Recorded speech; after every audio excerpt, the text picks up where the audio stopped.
പേര് ശ്രീജിത്ത് എസ് എന്നാണ്. നമ്മുടെ ഇതിൽ വരുന്നത് AMTC എന്നാണ് നമ്മുടെ കമ്പനിയുടെ പേര്, apparel machines trading company. Edappally പോണേക്കരയിലാണ് നമ്മളുടെ ഷോറൂം വരുന്നത്. നമ്മൾ ജുക്കി ജിൻ എന്ന് പറഞ്ഞ ജുക്കിയുടെ തന്നെ ഒരു ബ്രാൻഡാണ് ജിന്ന്. ഈ 2 ബ്രാൻഡ് നമ്മൾ ചെയ്യുന്നുണ്ട്. ഇതിൽ വരുന്ന ജുക്കിയുടെ സീരീസ് ആണ് ഇത്, ഈ കമ്പ്യൂട്ടറൈസ്ഡ് മോഡൽ. ജുക്കിയുടെ ബേസ് മോഡലുണ്ട്. ബേസ് മോഡൽ കൂടാതെ ബേസ് മോഡലിൽ എന്ന് വെച്ചാൽ നമുക്ക് സ്പീഡ് അഡ്ജസ്റ്റ്മെൻറ്റും പവർ സേവിങ് മാത്രമാണ്. ഈ വന്നിരിക്കുന്നതിൽ എന്ന് വെച്ചാൽ 7000 സീരീസ് മോഡലിൽ ഫുള്ളി ഓട്ടോമാറ്റിക് കമ്പ്യൂട്ടറൈസ്ഡ് ആണ്. കാരണം ഫ്രണ്ട് ബാറ്റാക്ക്, എൻഡിങ് ബാറ്റാക്ക് അങ്ങനെയുള്ള എല്ലാ പോർഷനും നമുക്ക് ഈസി ആയിട്ട് ചെയ്യാൻ പറ്റുന്ന രീതിയിൽ വരുന്ന മോഡലാണ് ഇത്. ഇത് ജുക്കിയുടെ സിംഗിൾ നീഡിലാണ്. അത് കൂടാതെ തന്നെ ഇത് ജിന്ന് എന്ന് പറഞ്ഞ ബ്രാൻഡിൻ്റെ മെഷീനാണ്. ജിന്നിൻ്റെ ബ്രാൻഡിൽ ഇത് കമ്പ്യൂട്ടറൈസ്ഡ് ബട്ടൺ സ്റ്റിച്ച് മെഷീനാണ്. ബോബിങ് കേസ് കൂടെ വരുന്നതാണ്. ബോബിങ് കേസ് ലോക്ക് സ്റ്റിച്ച് മെഷീനിൽ വരുന്നതാണ്. സേഫ്റ്റി സ്റ്റിച്ച് ആയിരിക്കും, അഴിഞ്ഞു പോകത്തില്ല. വാഷ് ചെയ്യുന്ന സമയത്ത് പോലും അഴിഞ്ഞു പോകാത്ത രീതിയിൽ.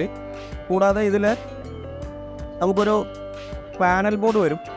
ഈ പാനൽ ബോർഡിൻ്റെ പ്രത്യേകത എന്താണെന്ന് വെച്ച് കഴിഞ്ഞാൽ നമുക്കിപ്പോൾ 2 ഹോള് അല്ലെങ്കിൽ ക്രോസ്, മൈനസ് അങ്ങനെ എല്ലാം നമുക്ക് ഓൾറെഡി സെറ്റ് ചെയ്ത് വെച്ചിട്ട് ഇതിൽ തന്നെ നമുക്ക് ഈസി ആയിട്ട് സെലക്ട് ചെയ്ത് അടിക്കാവുന്നതാണ്, വളരെ പെട്ടെന്ന് തന്നെ. മാനുവൽ മെഷീനിൽ നമുക്ക് ഇത്ര ഈസി ആയിട്ട് സെലക്ട് ചെയ്തെടുക്കാൻ കഴിയില്ല. നമ്മൾ അതിൻ്റെ ബാക്കിൽ മാനുവലായിട്ട് ചേഞ്ച് ചെയ്യേണ്ടി വരും. ഇത് കമ്പ്യൂട്ടറൈസ്ഡ് ആയതുകൊണ്ട് പ്രോഗ്രാം ഓൾറെഡി ഇതിൽ സെറ്റായി കിടക്കുന്നുണ്ട്. ഓരോ പോർഷനും നമുക്ക് സെലക്ട് ചെയ്തെടുക്കാവുന്നതാണ്. ഈസി ആയിട്ടുള്ള പ്രൊഡക്ഷൻ, മാസ് പ്രൊഡക്ഷൻ ഉണ്ടാവും. ഒരു മണിക്കൂറിൽ നമുക്കൊരു 250 ഷർട്ടൊക്കെ പ്രൊഡക്ഷൻ എടുക്കാൻ പറ്റും. നല്ലൊരു എക്സ്പീരിയൻസ് ആയിട്ടുള്ളൊരു ഓപ്പറേറ്ററാണ്. ജിൻ എന്ന ബ്രാൻഡിൻ്റെ ബട്ടൺ ഹോൾ മെഷീനാണ്. ബട്ടൺ ഹോൾ നമുക്ക് ഡയറക്റ്റ് ഡ്രൈവ് വിത്ത് പവർ സേവിങ് മെഷീനാണ്. അതിൽ നമുക്ക് സ്പീഡ് അഡ്ജസ്റ്റ് ചെയ്യാൻ പറ്റും. അതുപോലെ തന്നെ ബോബിങ് കേസോട് കൂടി വരുന്നത്. ബട്ടൺ ഹോൾ എല്ലാം ബോബിങ് കേസാണ്, കമ്പ്യൂട്ടറൈസ്ഡ് അല്ല ഇത്. നമുക്ക് പവർ സേവിങ്, സ്പീഡ് കൺട്രോളിങ് കാര്യങ്ങളായിട്ട് വരുന്ന മെഷീൻ. ഇതിൽ നമുക്ക് ഷർട്ടിൻ്റെ ബട്ടൺ ഹോളാണ്. അത് നമുക്ക് വലിയ ഹോളും അടിക്കാം. ഇതിൽ 1.25 ഇഞ്ച് വരെയുള്ള ഹോൾ അടിക്കാവുന്ന രീതിയിലാണ് കമ്പനി മാനുഫാക്ചർ ചെയ്ത് വിടുന്നത്. ഫുള്ളായി സ്റ്റിച്ച് ചെയ്ത് ബ്ലേഡ് വീണ് കട്ട് ചെയ്യും. കറക്റ്റ് ഫുൾ കംപ്ലീറ്റ് ആയി വരും വർക്ക്. സൂചിയിലെ നൂലും ബോബിങ് കേസിൻ്റെ നൂലും കട്ട് ചെയ്ത്, അത് കൂടാതെ ബട്ടൻ്റെ ഹോളിലുള്ള ആ ഹോൾ വരെ ഇതിൽ തന്നെ ഓട്ടോമാറ്റിക് വർക്കായി. ഇത് നമുക്ക് റൗണ്ട് നൈഫ് കട്ടിങ് മെഷീനാണ് വരുന്നത്. ഒരു 15 ലെയർ 18 ലെയറൊക്കെ വെച്ച് നമുക്ക് കട്ട് ചെയ്യാൻ പാകത്തിനുള്ളതാണ്. ഒരു സാധാരണ സ്റ്റാർട്ടിങ് ആയിട്ടുള്ള ചെറിയ യൂണിറ്റുകളിലൊക്കെ ഉപയോഗിക്കാൻ പറ്റിയ മോഡലാണ്. Base model cutting മെഷീനാണത്.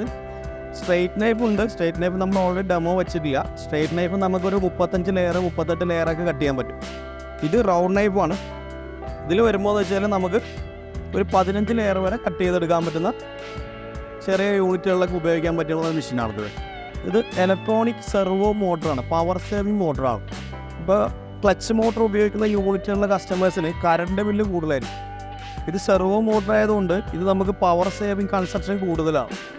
ഈ സാധനം ഉപയോഗിക്കുമ്പോൾ ഗുണമെന്ന് വെച്ച് കഴിഞ്ഞാൽ നമുക്ക് സാധാരണ വരുന്ന കറണ്ട് ബില്ലിൻ്റെ 1/3 ഭാഗമാണ് ഈ മോട്ടർ ഉപയോഗിക്കുകയാണെങ്കിൽ നമുക്ക് കറണ്ട് ചാർജ് വരുത്തുന്നത്.